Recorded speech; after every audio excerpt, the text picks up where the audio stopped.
अयोध्या में रामलला की प्राण प्रतिष्ठा के साथ ही छत्तीसगढ़ में राम वनगमन पथ को लेकर सियासत तेज हो गई है। छत्तीसगढ़ में कांग्रेस सरकार के दौरान बनाए जा रहे राम वनगमन पथ मार्ग को अब बीजेपी सरकार बदलने की तैयारी में है।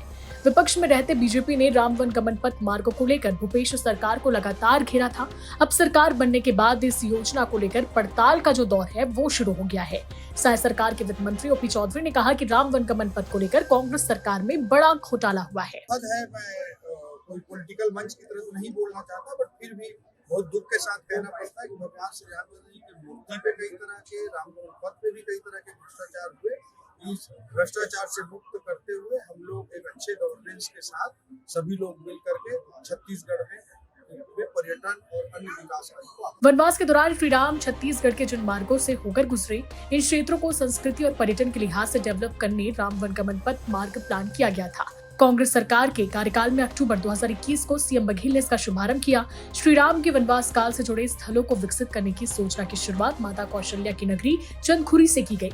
छत्तीसगढ़ में कोरिया से लेकर दक्षिण में सुकमा तक राम वनगमन पथ के लिए तत्कालीन सरकार ने 162 करोड़ रुपए का प्रस्ताव बनाकर काम भी शुरू कर दिया।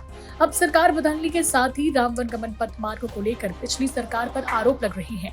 इसे लेकर कांग्रेस ने पलटवार करते हुए कहा कि बीजेपी शुरू से इस योजना को लेकर दुर्भावना रख रही है, उनके आरोप झूठे हैं। भाजपा के नेता और वित्त मंत्री इस प्रकार से अगर भ्रष्टाचार के झूठे आरोप लगा रहे हैं, ये हास्यास्पद है। वो सरकार में है, इसकी जांच कराए और सच को सामने लाए और भारतीय जनता पार्टी का झूठ और प्रवंडा भी सामने आएगा।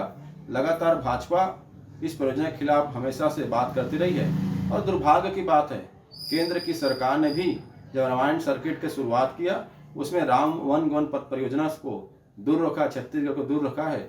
ये भाजपा के नेता किस मुंह से उस परियोजना पर भ्रष्टाचार के आरोप लगा रहे हैं। बता दें कि इस परियोजना के तहत कोरिया के सीतामढ़ी, हरचौका, सरगुजा के रामगढ़, शिवरी नारायण, तुरतुरिया, चंदखुरी, राजिम, सिहावा, सप्तऋषि आश्रम, बस्तर और सुकमा के रामाराम में काम किया जा रहा है। इन कामों को लेकर इससे पहले धर्मस्व एवं पर्यटन मंत्री बृजमोहन अग्रवाल ने कांग्रेस को घेरा था। उन्होंने साफ कहा था कि कांग्रेस सरकार ने पैसा कमाने के लिए अपने हिसाब से मार्ग तय किया था। राम वनगमन पथ मार्ग सही बने, इसीलिए बीजेपी शासन में समिति की ओर से किए गए सर्वे के आधार पर ही इसे आगे बढ़ाया जाएगा। ऐसे में राम वनगमन पथ पर साय सरकार के हमलावर होने से कांग्रेस की मुसीबत बढ़ सकती है। रायगढ़ से नरेश शर्मा की रिपोर्ट, छत्तीसगढ़ तक।